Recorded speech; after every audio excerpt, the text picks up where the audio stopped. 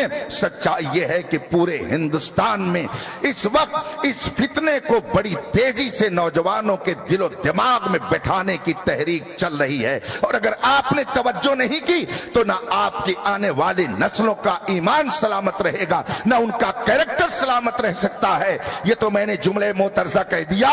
اس نوجوان سے میں نے کہا بتائیے جسم کے اوپر یہ سب اثر پڑتا ہے کہ نہیں پڑتا ہے؟ اس نے کہا ہاں یہ بھی ہوتا ہے۔ اب میں نے سوچا کہ لاؤ ذرا اسے اور سمجھا دوں۔ میں نے اس سے کہا کہ آپ نے ابھی بتایا کہ آدمی اگر نشہ کرتا ہے تو اس کی عقل خراب ہو جاتی ہے، آدمی اگر نشہ کرتا ہے تو اس کی جسمانی نشو و نما اس کی برباد ہو جاتی ہے، چہرے کی رونق ختم ہو جاتی ہے، قوت مدافعت جس کو ڈیفنس انرجی کہتے ہیں وہ ختم ہو جاتی ہے۔ اس نے کہا ہاں یہ سب صحیح ہے۔ میں نے اس کو سمجھاتے ہوئے کہا فرض کیجئے میں نے اس سے پوچھا کہ آپ رہتے کہاں ہیں؟ کہا میں دہلی میں ڈاکٹری کرتا ہوں۔ میں نے کہا چلیے ٹھیک ہے، آپ نے ایک خوبصورت بنگلہ بنایا، اور اس بنگلے کو آپ نے ڈینٹ پینٹ کر کے خوب مزین کر دیا، شاندار قسم کا اس میں پینٹ لگا دیا، آپ نے بہترین قسم سے آپ نے اس بلڈنگ کو سجا دیا، اور آپ نے اس پہ لکھ دیا ایک جگہ پر اس میں اسکریچ لگانا، اس میں کالک پوتنا، اس پہ پوسٹر چسپا کرنا یہ جرم ہے۔ اور ایک آدمی نے آ کر کے اس پہ کالک لگا دیا۔ بتائیے آپ کو اچھا لگے گا کہ خراب لگے گا؟ اس نے کہا یہ تو خراب لگے گا، یہ اچھی بات نہیں ہوگی، مجھے بہت خراب لگے گا۔ میں نے کہا خراب کیوں لگے گا؟ کہا اس لیے کہ میں نے جب ایک خوبصورت عمارت بنائی، میں نے ایک بنگلہ بنایا، ڈینٹ پینٹ کر کے اس کو میں نے سنوارا، اور میں نے لکھ بھی دیا کہ یہاں کوئی کالک نہیں پوت سکتا ہے، لیکن اگر کوئی پوت دے گا تو مجھے بہت غصہ آئے گا۔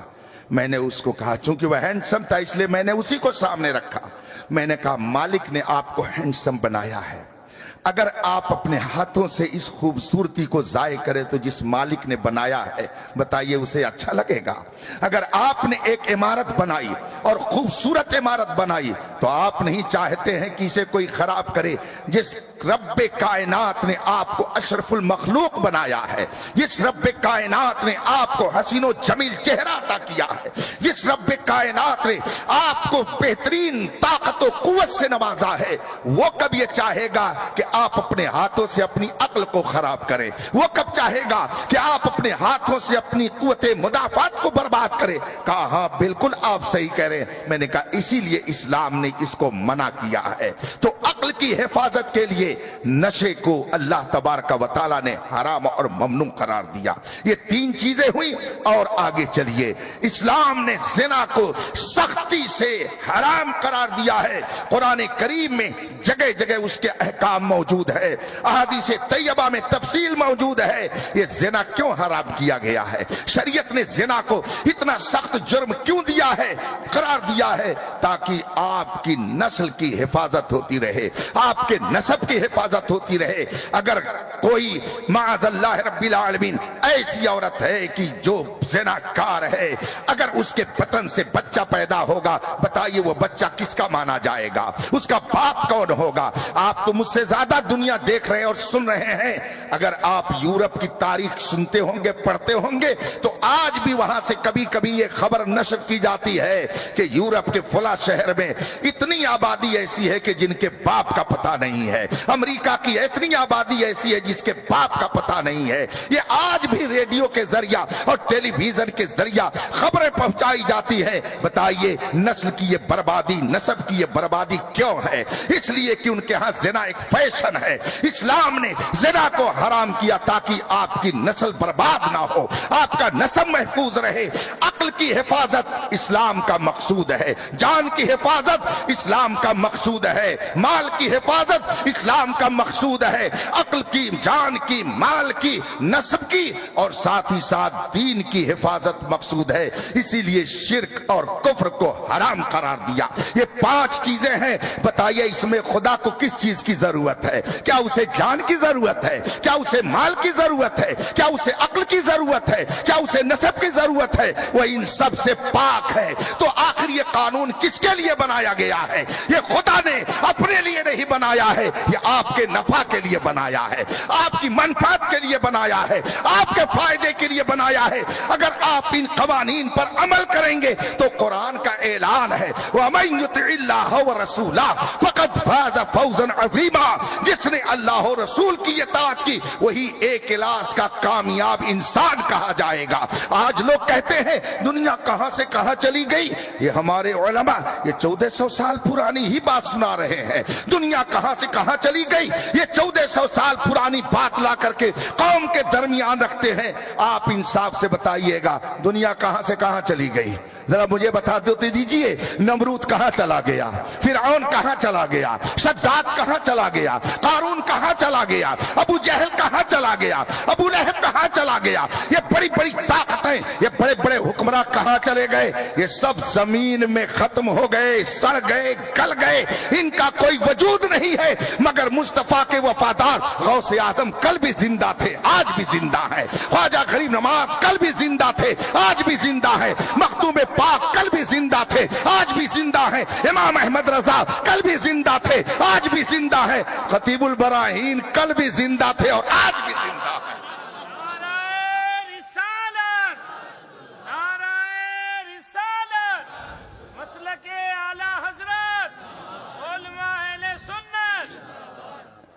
علم جب آپ حاصل کریں گے تو آپ اپنی عقل کی حفاظت کر سکتے ہیں۔ اگر آپ علم نہیں حاصل کریں گے، آپ کے پاس علم نہیں رہے گا تو نہ آپ اپنے ایمان کا تحفظ کر سکتے ہیں، نہ اپنی جان اور مال، نہ اپنی بیوی اور بچوں کا۔ واقعات اتنے کثیر ہیں کہ اگر میں سناؤں تو آپ کو حیرت ہوگی کہ یہ ہو کیا رہا ہے۔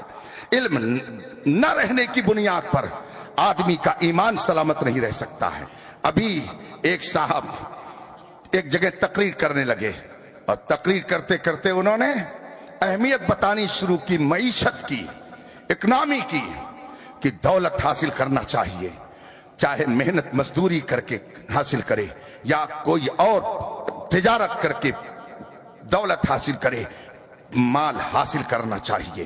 مال کی اہمیت پر وہ زور دے رہے تھے، اور تقریر کرتے کرتے انہوں نے کہا، اپنی تقریر کے درمیان کہ رسول پاک نے مکے میں 2 ٹکے پر بکریاں چرائی ہیں، 2 ٹکے پر بکریاں چرائی ہیں، اور پھر آپ کو معاذ اللہ اس نے کہا اپنے خطاب میں کہ چرواہا تھے، انہوں نے چرواہا رہ کر کے زندگی گزاری۔ یہ جملہ مسلمانوں کے درمیان ایک مسلم کہے جانے والے نے ایک جملہ استعمال کیا ہے۔ تو اب مال کی اہمیت کو بتانے کے لیے اس نے رسول پاک کو پیش کیا۔ اب اس کی جہالت نے اس کے ایمان کو برباد کر دیا، وہ نہ سمجھ سکا کہ رسول پاک صلی اللہ علیہ وسلم نے کبھی اجرت پر بکریاں نہیں چرائی ہیں۔ عرب میں اپنی بکریوں کو چرانا عیب نہیں سمجھا جاتا تھا، رسول پاک نے ان بکریوں کو چرایا، پیسے لے کر کے مزدوری کر کے آپ نے بکریاں نہیں چرائی، مگر اس کی جہالت نے جب معیشت کی طرف توجہ کر کے لوگوں کو مال کی اہمیت بتانی چاہی تو اپنا ایمان ہی اس نے برباد کر ڈالا۔ ایک پردھان جی صاحب، ایک پردھان جی اتفاق سے پردھانی کے الیکشن میں جیت گئے۔ ان کے مخالف نے سوچا کوئی شوشہ گوشہ ملے تو پھر میں بتاؤں۔ اللہ تعالی حسد اور بغض سے ہماری حفاظت فرمائے۔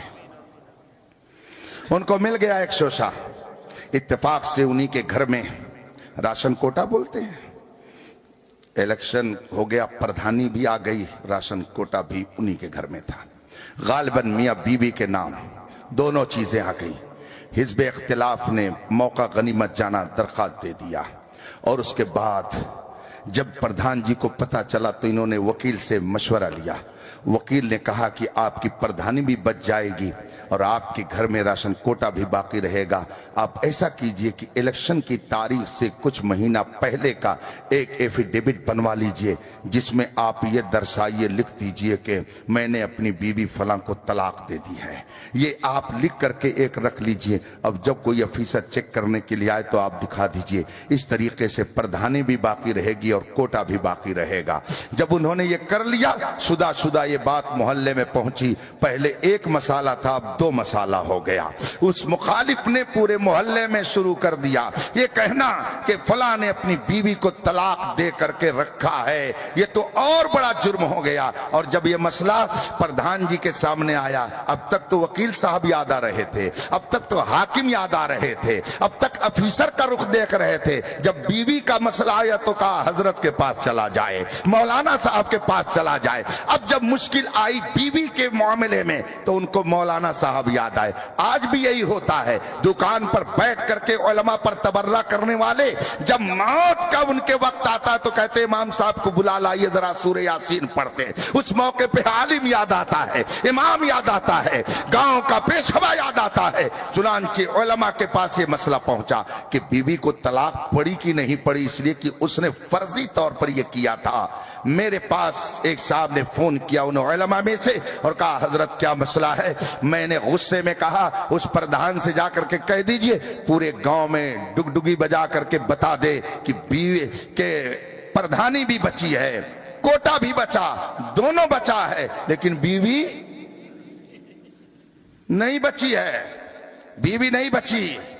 وہ فرضی طلاق نامہ بنایا ہو یا واقعی بنایا ہو، شریعت آپ کو مذاق کرنے کے لیے کبھی ان معاملات میں اجازت نہیں دیتی ہے۔ اسی لیے اگر کوئی جلال میں غصے میں بیوی کو طلاق دے دے تب بھی طلاق پڑے گی، ویسے عموماً آدمی غصے ہی میں دیتا ہے، محبت میں کوئی نہیں طلاق دیتا ہے، سب جلال ہی میں طلاق دیتے ہیں۔ جہاں کہیں ایسا مسئلہ تھا، ابھی 4-6 مہینہ پہلے ایک 60 سال کا بڈھا میری درسگاہ میں آ کر کے بیٹھ گیا، اس کے انداز سے میں نے سمجھ لیا کہ کچھ معاملہ اس کا گڑبڑ ضرور ہے۔ وہ آ کے بیٹھا سلام کر کے، میں نے کہا کیا بات ہے؟ کہا حضرت کیا بتائیں، اور وہ جھگڑا ہو رہا تھا، میں نے اپنی بیوی کو طلاق دے دیا۔ میں نے کہا 60 سال کے بڈھے ہو گئے اور ابھی ابھی بھی جذبہ سرد نہیں ہوا، جلال اتنا زیادہ، بڈھی کو طلاق دے کر کے آئے ہو مفتی صاحب کے پاس کہ کوئی صورت نکال دی جائے. کہا حضرت کیا بتائے، بہت غصہ اس نے دلا دیا تو غصے میں نے طلاق دے دی. تو غصے کی حالت میں طلاق پڑے گی کہ نہیں پڑے گی؟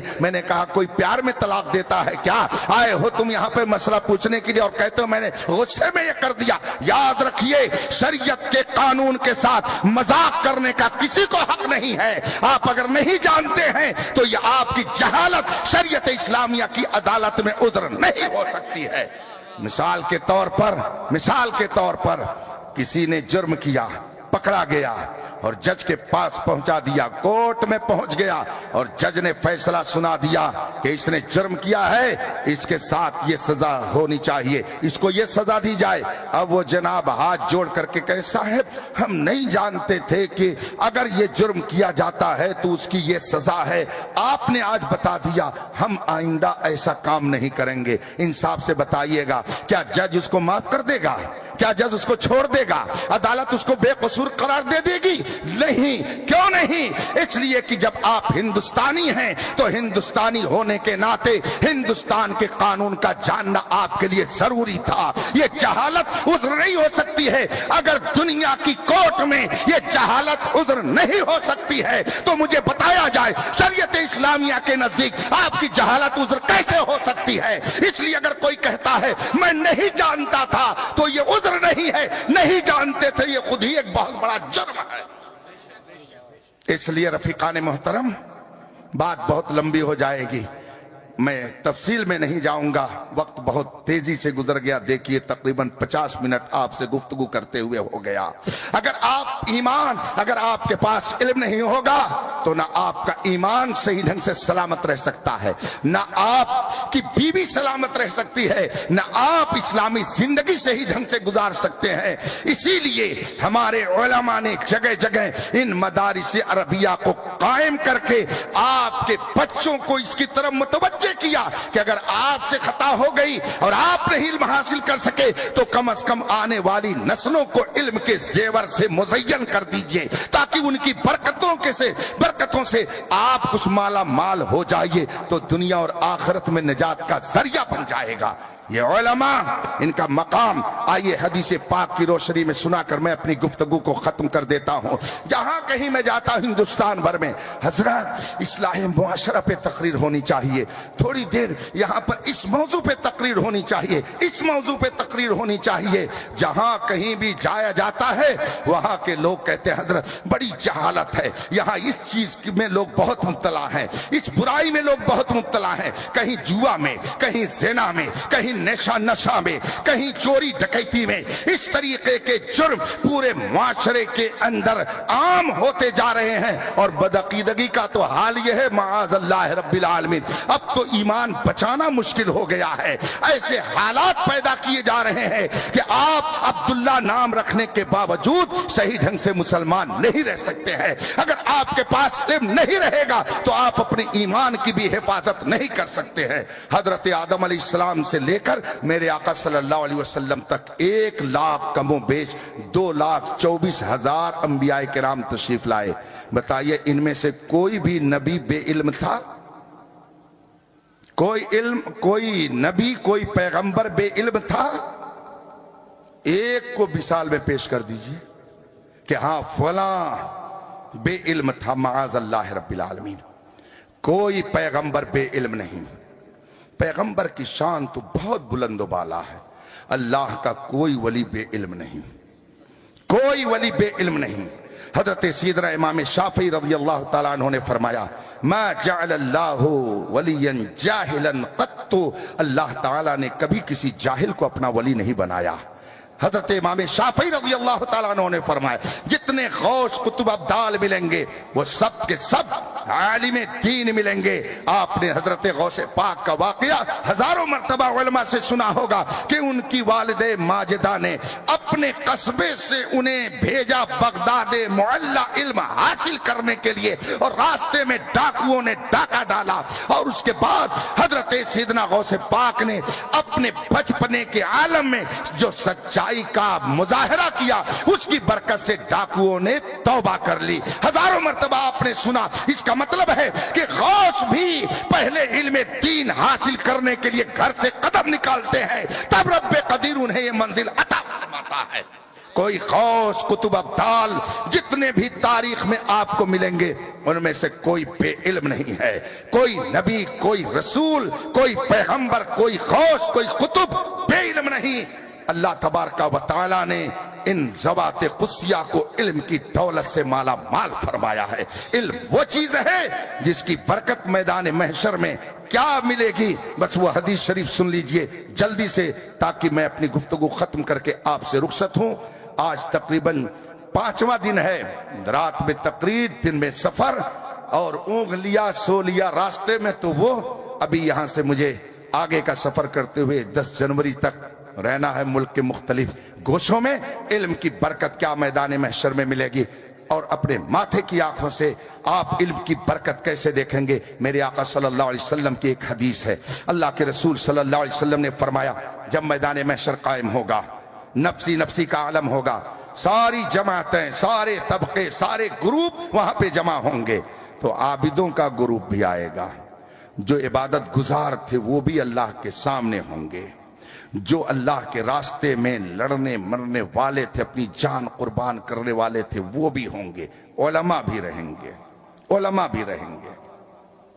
یہ تینوں جماعتیں ایسے کھڑی ہوں گی، اللہ تبارک و تعالیٰ کی طرف سے حکم ہوگا، اے عبادت گزارو، اور اے میری راہ میں لڑ کر کے اپنی جان دینے والو، ادخلوا الجنہ، جاؤ جنت میں چلے جاؤ، جنت میں داخل ہو جاؤ۔ عابد، زاہد، مجاہد یہ جنت کی طرف جانے لگیں گے، علماء کھڑے رہیں گے، ان کو آڈر نہیں ہوگا۔ اور جب یہ دونوں جماعت آگے بڑھے گی، جماعت علماء رب کی بارگاہ میں عرض کرے گی، مولا ہم تعبدوا وجاہدوا بعلمنا، مولا جس نے عبادت کی، اگر عالم نے اس کو عبادت کا طریقہ نہ بتایا ہوتا تو کیسے عبادت کرتا؟ عالم نے اگر اسے طہارت کا طریقہ نہ بتایا ہوتا تو کیسے وضو کرتا؟ عالم نے اگر اسے نماز پڑھنے کا طریقہ نہ بتایا ہوتا تو کیسے نماز پڑھتا؟ آج نہ جانے کتنے ڈاکٹر، انجینئر، پروفیسر ہوں گے جو بڑے قابل ہوں گے، لیکن خدا کی بارگاہ میں، معذرت کے ساتھ عرض کر رہا ہوں، خدا کی بارگاہ میں ان کو کھڑے ہونے کا ڈھنگ نہیں ہے، خدا کی بارگاہ میں کھڑے ہونے کا ڈھنگ نہیں۔ جا کر کے صبح دیکھ لیجئے گا، اگر نماز پڑھنے والے موجود ہوں گے، کتنے ایسے لوگ ہوں گے کہ جو جب سجدے میں جاتے ہیں تو پتا چلا کہ انگوٹھا لگنا چاہیے، ان کو یہی نہیں پتا ہے، اٹھا کر کے پیر اور وضو سجدہ کر کے سمجھتے ہم نے سجدہ کر لیا، نماز پڑھ لی۔ بلکہ کتنے ایسے ہیں کہ اگر بغل میں کوئی آ کے کھڑا ہو گیا تو اس کو دیکھ بھی لیتے کہ کون کھڑا ہے، ان کو یہ بھی نہیں معلوم ہے کہ کہاں ہم کھڑے ہیں۔ اور آج کل ہمارے نوجوانوں کے بیچ تو ایسا لباس چلا ہوا ہے کہ اگر یہ رکوع میں جاتے ہیں، سجدے میں جاتے ہیں، اور پیچھے کوئی شریف النفس کھڑا ہو تو میں سمجھتا ہوں کہ شاید اس کے وضو میں کچھ نہ کچھ طبعی کراہت پیدا ہو جائے۔ ایسا لباس پہن کر کے یہ مسجد میں جاتے، کس اینگل سے اور طریقے سے ان کی اصلاح کی جائے اور ان کو مسائل بتائے جائے۔ خیر، علماء رب کی بارگاہ میں عرض کریں گے، مولا ہم تعبدوا وجاہدوا بعلمنا، یہ جتنے عبادت گزار ہیں انہوں نے عبادت کیا تو ہمارے علم کی بدولت، ہم نے ان کو بتایا کہ ایسے عبادت کی جاتی ہے، اور اگر ہم نے اعلاء کلمت اللہ کی فضیلت نہ بتائی ہوتی، اور اگر ہم نے ان کو نہ سمجھایا ہوتا کہ جو رب کے راستے میں لڑتا ہے، جو رب کی راہ ہمیں اپنی جان قربان کر دیتا ہے، جو شہید ہو جاتا اس کا رتبہ کیا ہے، ہم نے اگر نہ بتایا ہوتا تو یہ کبھی ایک قدم آگے نہ بڑھاتے۔ تو ان کو جو کچھ بھی عبادت کرنے کا سلیقہ ملا ہے ہمارے علم کی بدولت، اور ان کو اگر تیری راہ میں لڑنے مرنے کا جذبہ ملا ہے تو ہمارے علم کی بدولت۔ مولا ان لوگوں کو تو نے بغیر حساب و کتاب کے جنت میں داخلے کا پروانہ دے دیا، مولا ہم کو۔ یہ علماء رب کی بارگاہ میں عرض کریں گے جب اللہ تعالیٰ عباد و زہاد اور مجاہدین سے فرمائے گا ادخلوا الجنہ، جنت میں جاؤ، اس وقت یہ علماء عرض کریں گے جب یہ عرض کریں گے تو رب کریم کی طرف سے ندا آئے گی، جواب آئے گا، جماعت علماء کو اللہ کی طرف سے جواب دیا جائے گا۔ یہ حدیث شریف ہے، میں قصے کہانی نہیں سنا رہا ہوں، داستان الف لیلہ نہیں آپ کے سامنے پیش کر رہا ہوں، حدیث ہے، میرے مصطفیٰ کا فرمان ہے۔ اللہ تبارک و تعالی علماء سے فرمائے گا انتم عندی بمنزلت بعض ملائکتی، انتم عندی بمنزلت بعض ملائکتی، اے گروہ علماء تمہارا درجہ میرے نزدیک میرے بعض اسپیشل فرشتوں کی طرح سے ہے، تم عام لوگ نہیں ہو، تمہارا درجہ میرے نزدیک میرے مخصوص فرشتوں کی طرح سے ہے، تمہارا درجہ بہت بلند ہے۔ وہ جنت میں جا رہے ہیں، جائیں، ان کو جنت میں جانے دو۔ آؤ اے گروہ علماء، آؤ اشفعوا اشفعوا، اللہ فرمائے گا گروہ علماء آؤ آؤ، تنہا جنت میں مت جاؤ، جس جس کو لے کے جانا چاہتے ہو نشاندہی کرتے جاؤ۔ اشفعوا، شفاعت کرو، تو شفعوا، تمہاری شفاعت قبول کی جائے گی، تم ایسے ہی نہیں جنت میں جاؤ گے، جس جس کو لے کر کے جانا چاہو جنت میں۔ اب یہ علماء اپنے اپنے لوگوں کو ایک طرف سے دیکھیں گے، یہاں اختر حسین قادری آپ کے سامنے بیٹھا ہے، صبح اگر آپ لوگ دیکھ لیں، کوئی بھی دیکھ لے، مجھے پہچان لے گا کہ ہاں اختر حسین قادری ہے یہ، لیکن آپ لوگ یہاں بیٹھے ہیں اور میں اگر صبح دیکھوں تو میں تو نہیں پہچان پاؤں گا، اس لیے کہ اتنے چہروں کو میں اپنے دماغ میں نہیں رکھ سکتا ہوں۔ یہ دنیا میں ہوگا، لیکن میدان محشر میں اس کا برعکس ہوگا، اس کا الٹا ہوگا۔ یہاں آپ پہچان رہے ہیں، وہاں سچا عالم پورے مجمع میں اپنے ایک ایک معین و مددگار کو پہچانے گا۔ اللہ فرمائے گا اے علماء چلو تم شفاعت کرو۔ اب یہ علماء نظر دوڑائیں گے کہ کس کس نے دنیا میں میرے ساتھ احسان کیا ہے۔ اگر کسی نے وضو کرایا ہوگا، اللہ کی بارگاہ میں عالم عرض کرے گا مولا فلاں آدمی نے مجھے وضو کرایا تھا، مولا اسے بھی جنت میں بھیج دے۔ اللہ فرمائے گا چل اس کو بھی ساتھ میں لے لے۔ ادھر ایک آدمی کہے گا میں نے بھی تو کچھ کیا ہے، عالم کہے گا مولا اس نے اس مدرسے میں تعاون کیا تھا جس میں میں پڑھتا تھا، میرے علم کے حصول میں اس کا تعاون ہے، مولا میں چاہتا ہوں کہ آج اس کا بدلہ دے دیا جائے، مولا اس کے حق میں بھی میری شفاعت قبول کر لے۔ چنانچہ اللہ فرمائے گا اس کی بھی شفاعت اس کی جاتی ہے، اس کی بھی بخشش کی جاتی ہے۔ چنانچہ عالم جس جس کے بارے میں شفاعت کرے گا، رب قدیر اس عالم کی اس شخص کے بارے میں شفاعت کو قبول کر لے گا۔ پھر ایک جمع غفیر ہوگا، عالم آگے آگے جائے گا، پیچھے پیچھے جماعت علماء کے ساتھ ان کے مقتدی ان کے ماننے والے ہوں گے، اور یہ جمع غفیر لے کر کے جب جنت کے دروازے پر پہنچے گا عالم ربانی، تو جنت کا داروغہ کہے گا آپ کے لیے ہے، یہ پیچھے کہاں سے لے کر کے آ گئے، اتنی بھیڑ کہاں سے لے کے آ گئے۔ اس وقت رب کی طرف سے ندا ہوگی جانے دو، اس عالم کا یہ مقام ہے کہ جس جس کو یہ جنت میں لے جانا چاہے اس کو اجازت دی جاتی ہے۔ یہ جنت میں جانے کے لیے ذریعہ سچے علماء آپ کے لیے بنیں گے۔ بس اور آخری بات، اور جب جنت میں پہنچ جائیں گے تو ایسا نہیں ہے کہ وہاں آپ ان سے بے نیاز ہو جائیں۔ اعلیٰ حضرت رضی اللہ تعالی عنہ نے بڑی پیاری حدیث ذکر فرمائی ہے فتاوی رضویہ شریف کے اندر۔ فتاوی رضویہ اعلیٰ حضرت کے فتووں کی کتاب ہے جو 30 جلدوں میں اس وقت چھپ رہی ہے۔ اعلیٰ حضرت نے 1000 کتاب لکھ کر کے امت مسلمہ کی صحیح رہنمائی فرمائی ہے۔ 1000 کتابیں اعلیٰ حضرت نے لکھ کر کے دنیا کو عطا کیا ہے، اور اپنے علم اپنے عقل سے حیران کر دیا لوگوں کو۔ اسی لیے خود بطور تحدیث نعمت آپ نے کہا ملک سخن کی شاہی تم کو رضا مسلم، یہ سمت آ گئے ہو سکے بٹھا دیے ہیں۔ جنتی جنت میں جب چلے جائیں گے، ہم لوگ بھی رہیں گے انشاءاللہ، انشاءاللہ امید یہ رکھنی چاہیے گرچہ ہم بے حد قصور، تم ہو عفو و غفور، بخش دو جرم و خطا تم پہ کرو رو دو رو۔ انشاءاللہ ہم سب لوگ رہیں گے، جو سنی صحیح عقیدہ، بلکہ اس زمانے میں کہتا ہوں جو مسلک اعلیٰ حضرت پر سچائی سے قائم ہوگا انشاءاللہ جنت کی بہاریں اس کا استقبال کریں گی۔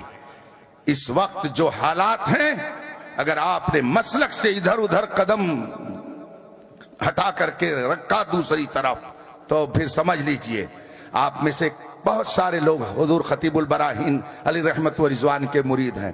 حضرت کے علاقے کا میں ہوں، حضرت میرے علاقے کے، حضرت سے مجھے دلائل الخیرات شریف کی اجازت حاصل ہے۔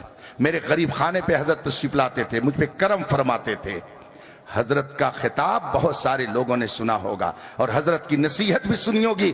حضور خطیب البراہین قدس سرہ فرماتے تھے اپنی زبان میں، بابو جو مسلک اعلی حضرت سے ہٹا وہ ہٹا۔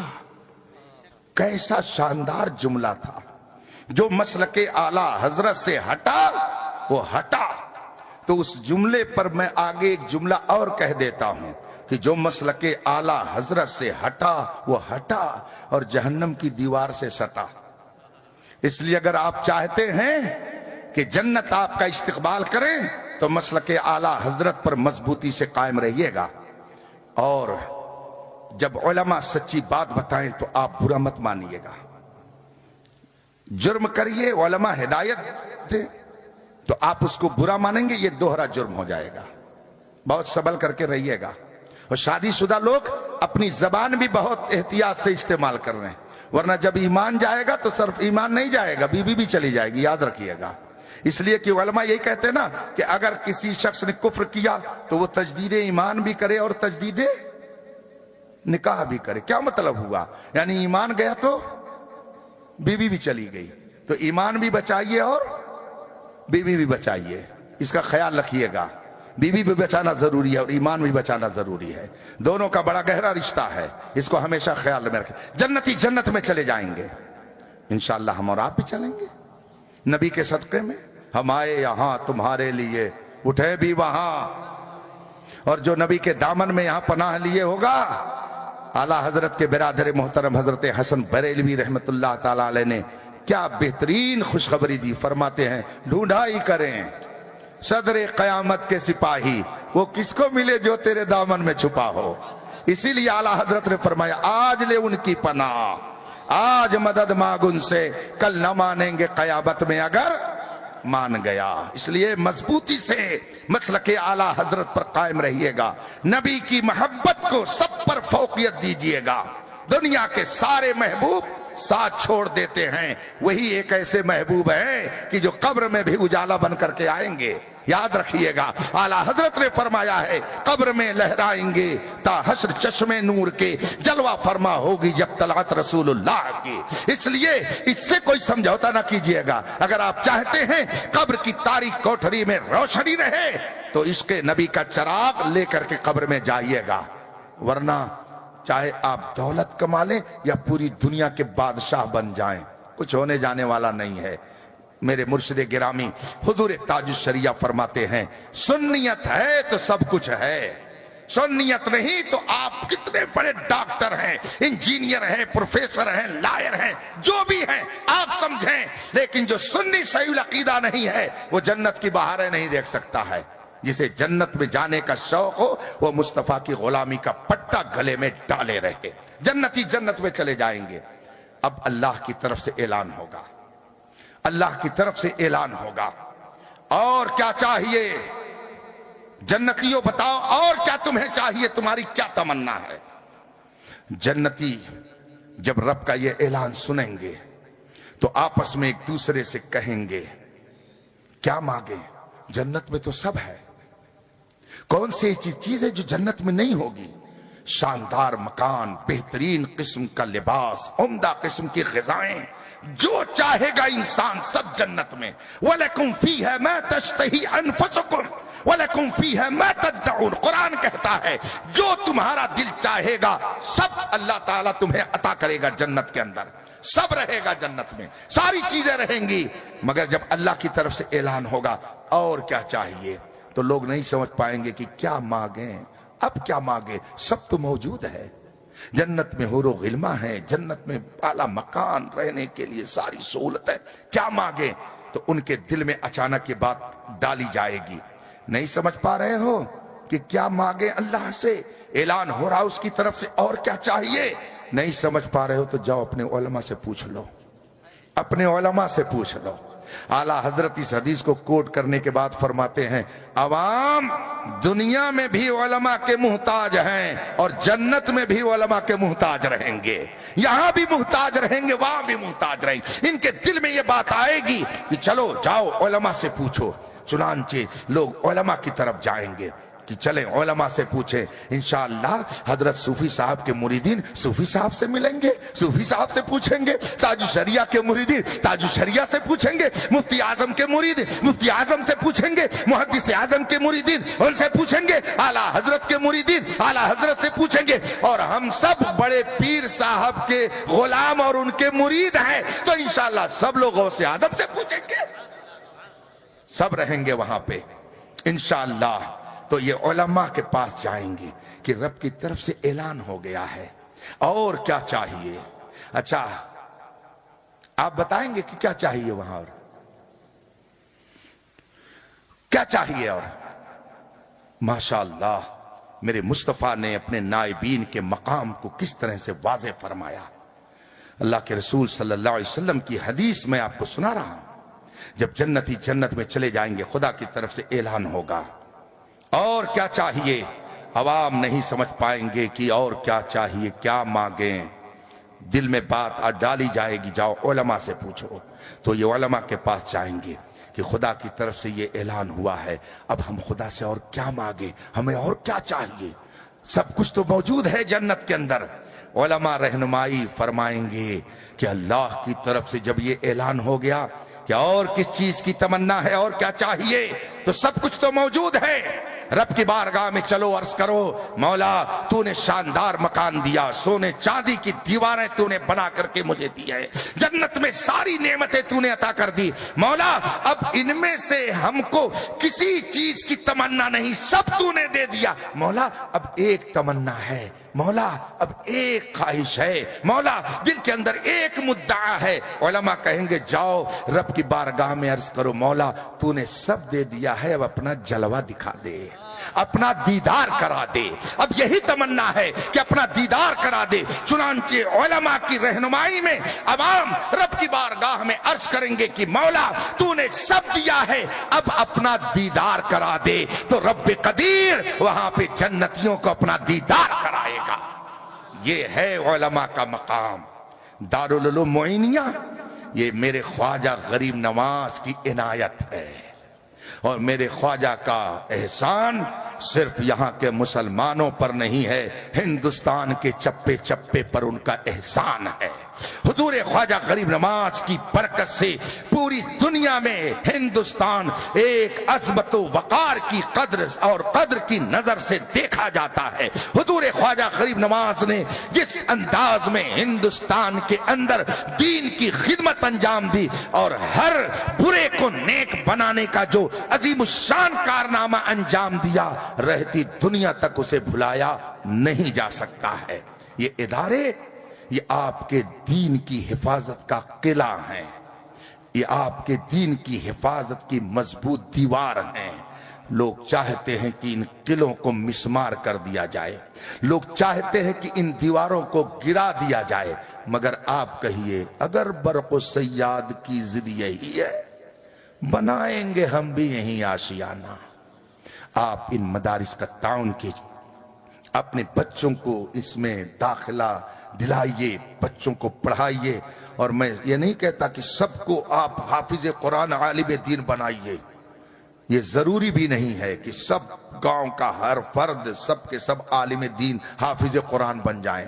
اگر ایسا ہو جائے تو بہت مشکل پیش آئے گی۔ اسٹیج کون لگائے گا؟ شاندار شامیانہ کون بنائے گا؟ مائک کون صحیح کرے گا؟ کون لوگوں کی نگرانی کرے گا؟ تو یہ ساری چیزیں ضروری ہیں، مگر ایمان اور عقیدے کی حفاظت کے لیے اور ایک اسلامی زندگی گزارنے کے لیے علم بنیادی چیز ہے۔ اس لیے علم دین آپ اتنا حاصل کر لیجئے کہ دنیا کے کسی گوشے میں رہیے، فخر سے کہیے ہمارا رشتہ غوث و خواجہ سے ملتا ہے، فخر سے کہیے ہمارا رشتہ امام احمد رضا سے ملتا ہے. کہیں رہیے فخر سے کہیے کہ رب قدیر نے ہمیں سنی صحیح العقیدہ بنایا ہے. اللہ تبارک و تعالی اپنے حبیب کے صدقے میں آپ سب کے ایمان کی حفاظت فرمائے, ملک کی حفاظت فرمائے, اس آبادی کی حفاظت فرمائے اور اسلام و سنیت کا پرچم بلند فرمائے. جو طلبہ فارغ ہو رہے ہیں آپ اپنی نیک خواہشات کے ساتھ ان کے لیے دعا کیجئے.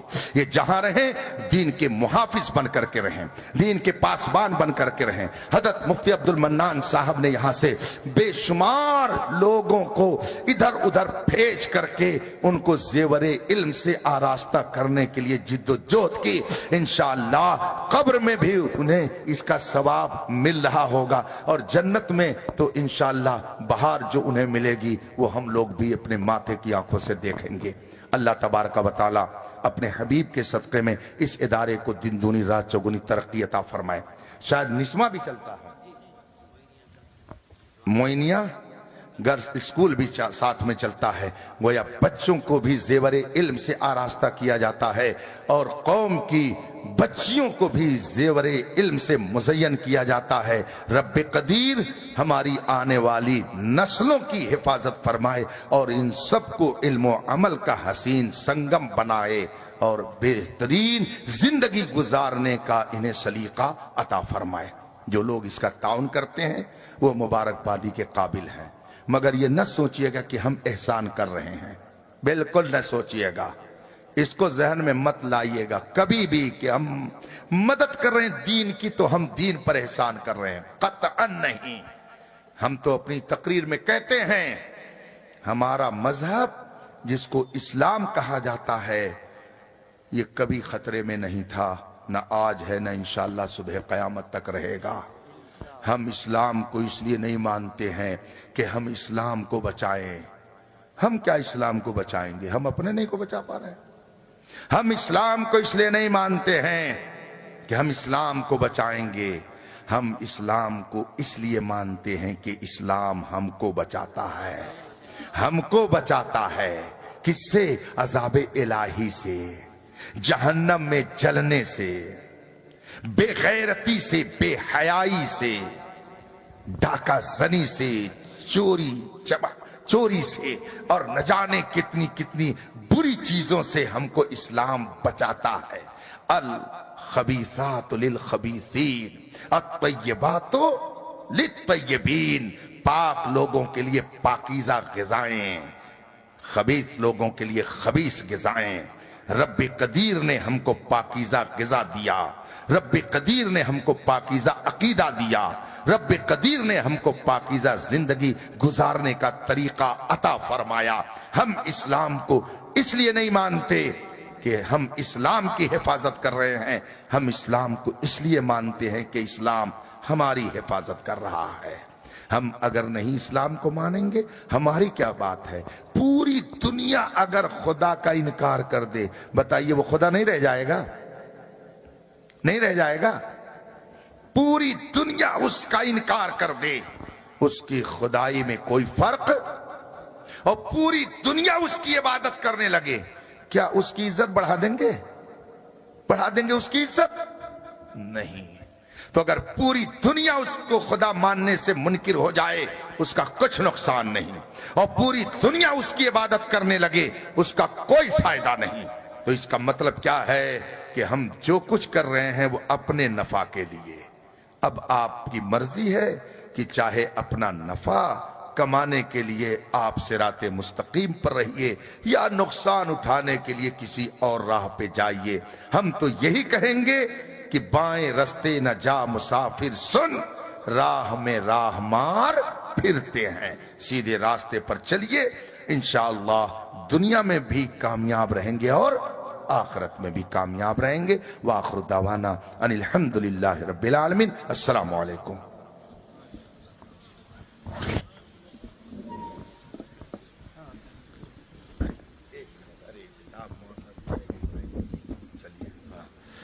چلیے اس کا بھی ماشاءاللہ میں نے سوچا تھا کہ درمیانے یہ عزیز گرامی مولانا بلال احمد نظامی صاحب جو حضرت مفتی عبد المنان صاحب علیہ رحمہ کی محنت اور کوشش کا ثمرہ ہیں۔ انہوں نے علم حاصل کیا اور ابھی آپ نے سنا کہ یہاں کے پڑھے ہوئے بچوں نے اتنی ترقی کی کہ انہوں نے اردو میں مضمون بھی لکھا، کتاب بھی لکھی، مقالے بھی لکھے۔ چنانچہ عزیز گرامی مولانا بلال احمد نظامی صاحب نے ایک کتاب ترتیب دی، اسلام میں غلامی کا تصور ما 40، یعنی اس میں انہوں نے قدیم زمانے کے حالات جو تھے اس کو سامنے رکھ کر کے ایک مخصوص طبقے کے حوالے سے گفتگو کی ہے، اور اسلام نے اس دبے کچلے طبقے کو کتنی عزت عطا کی اس کو بیان